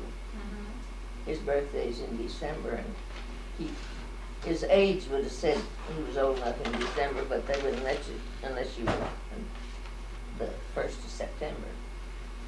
So Lamar, and then across the street from us lived Kathy McCollum. Lamar was 5. See, he wasn't quite 6. He was 5. Kathy was 4. Bill was 3. But he was 4 in October.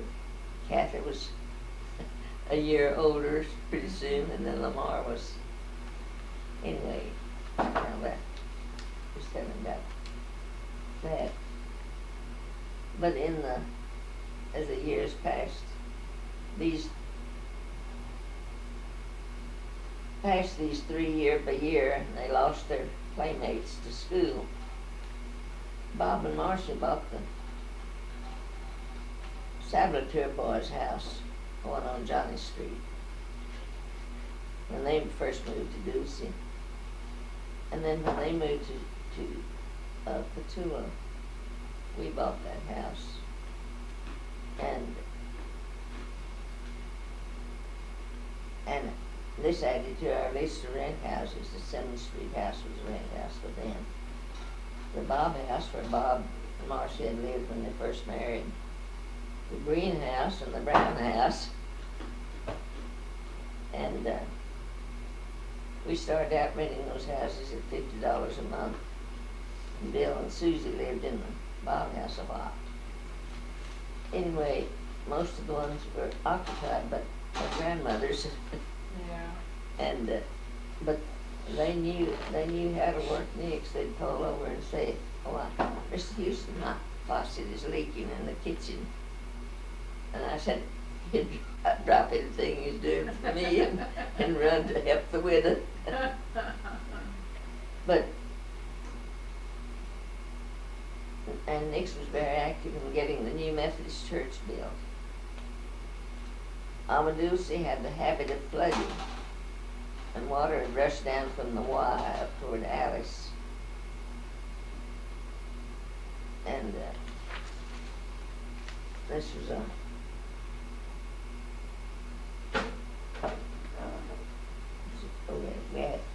had the habit of flooding. This was a hard habit to accept. We were told that there was no way to correct it. But I think they have done something that's corrected it now, I think. Bill and Susie had lived in Houston earlier and moved back to Dulcie and then back to East Bernard. When they moved from East Bernard to Taft, we got rid of our house in Dulcie and bought a little home in Taft. We stayed there 3 years and followed Bill and Susie to Seguin. We've been here 9 years. Nix was called to his heavenly home December 7th, 1986. I know that. We miss him so much and we'll continue to do so. I'm sorry, Susie. That's all right, Green. Our family is growing. Bob and Marcia have 3 children, Nancy and Kurt, Dan and Margot, and Tom. They're all grandparents to Jason. They're grandparents to Jason and Grant. Bill and Susie and their 3, Missy, Jennifer, and Nikki. Nick's enjoyed the 3 girls, but he and Susie became bosom buddies. His usual answer to my usual question when he had disappeared for a few hours, and I'd question him. I'd say, "Where have you been?" Or over on the patio drinking tea with Susie. If one that you were over hunting up some paint or something to paint your studio or something, weren't you? That, and really it was the 3 Musketeers. Granddaddy Bill and I were always cowing around doing something together. Susie, I wish I could put this together. I waste time. Well, that's all right. Ken, I need 11. Yeah. We live, no. I mean, 9, 10.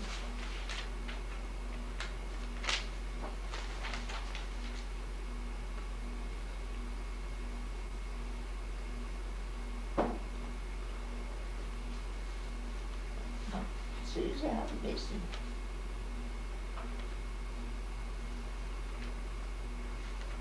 I think we just cut it off. I don't, because I can't Well, find. just go from memory. Where were you? About, after hearing Seguin, but I can't find it. Susie, oh, I'm so sorry we wasted this.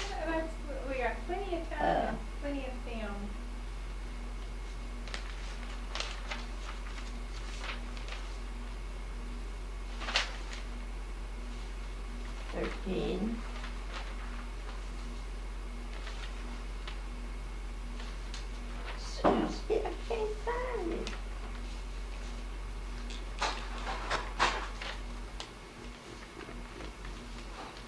really, Susie, I wish you could study that.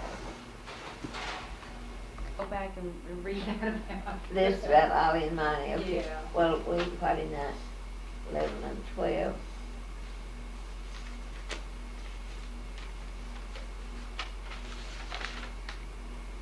Well, I think this is it. Okay. Ollie's and Monty's homes while the family was together. Papa and Mama lived with his parents a few years after they married, probably 1896 to 1899, across the creek from where our house finally wound up. As far back as I can remember, I was born November 29, 1900. We lived in our farm home, which was, my lips are dry, which was adequate for our family. They increased from Ruth in 1897, George in 1898, and Mabel in 1900, then Walter in 1902, and Ruby in 1907. I shall try to sketch this off as I did for John R. later on. Our home had a large front room, which was Mama's and Papa's bedroom, a large front porch all the way across the front, and with a shelf on one end for a wash pan, and a bucket of cool water, and a dipper or a cup, also a towel hung on a nail on the porch post. Had what we called a long shed room back of Mama's and Papa's room. Mine and Ruth's bed was to the right as you entered the shed room, and at the far end next to the wall, east wall, was George's and Walter's bed. Then there was a fireplace. There was a fireplace in the front room, and just before you got to our bedroom door, there was a door to the left that went into the kitchen. That had another door leading onto the small back porch. We had adequate furniture, but I'm wondering what our children would think of if they had to use that today. Our yard had a zigzag rail fence, except in the front, I believe there was wire. Anyway, there were three gates. Our house faced south, and down a walk to the front gate, we went down a walk bordered by a privet hedge on each side.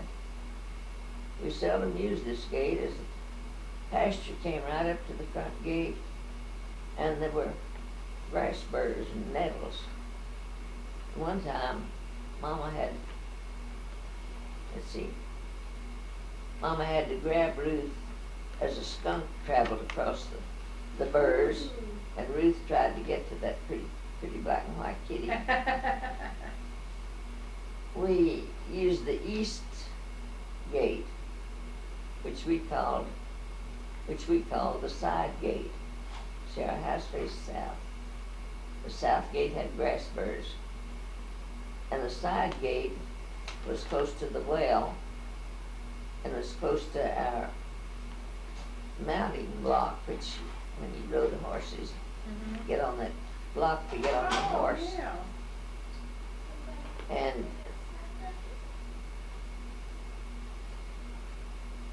And to reach our house from the Watterson school, we went through a gap. Instead of a gate, it was a wire gap. Part of the time, and some of the time it had a gate. I mean, I don't remember how far it was, how long it was before we got a gate. But later, a big gate, and we walked or rode horseback or in a hack or a wagon. But in going home from school, quite a lot of the school kids would come by our house on good days. But if it was raining and got the creek up, they'd have to go south toward Uncle John's house and go across the creek there, because they had cut a tree down and trimmed the limbs off. Some of the boys had, you know, just grown boys and girls were going to school or practically grown. Anyway, they fixed this would have a way to place to walk, and I guess they'd help them walk across on that. I know I couldn't have gone across it. Anyway,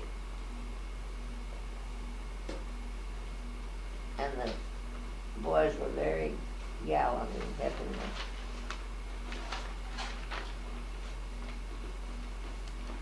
the girls across the creek. I imagine the boys also helped the girls, oh yes, walk across the slough. Great-grandmother Smith, who lived with Grandma Hendricks, Grandpa died in 1899, just exactly a year before I was born. Well, Grandma Smith lived to be 101. Oh, I only remember one or two incidents about the great-grandmother, and not much more about Grandma Hendricks. I believe both died in 1905, one in the summer and the other in the fall. Most of the 8 Hendricks boys and families lived around Waterston and Red Rock, as Daniel Clary Hendricks gave his 7 sons who lived to manhood a farm. Young Cornelius was thrown from a horse and died at the age of 16, I think this was 1869 that he died. I'll check on the date. Just shortly after the Civil War. Just right after the Civil War. Civil War was over with in 1865, and how old was he? He was 16. I think he was born. He must have been one of their first children, because they married about 1850, I think. Yeah. And this boy was, well, he probably wasn't next to the oldest either. I'm not sure. I'm not sure just when Grandpa Smith and family came from Georgia to Waterston to buy cheap land, but Daniel Clary came from Georgia to also buy land. I'm sure they must have been friends of the Smiths in Georgia. I think they were. And maybe South Carolina. Anyway, Daniel Clary stayed with the Smiths. This led him and Frances to fall in love, and they were married. Now that's as far as I got. Well, Granny, when your parents came out to landed where they landed, were there Indians around at that time? Oh, I've heard Mama tell about Indians, sure. I think after they came to Texas, they didn't come to Texas until I don't know, somewhere in the, well, Grandpa died in 18, goodness, he died in 18, I'm just drawing a blank, 1888 is when, 1888 is when Grandpa died. And it was soon after that they came down to the Waterston. So it's 1888, and I don't know when they came from Missouri. I don't have the date of when they left Missouri. So these Indians could have been in Missouri, but I think there were Indians in Texas too at that time. Did they have to fear for their lives, or were they friendly Indians? Oh well, they were sneaky. I think they came more stealing than. Steal. I think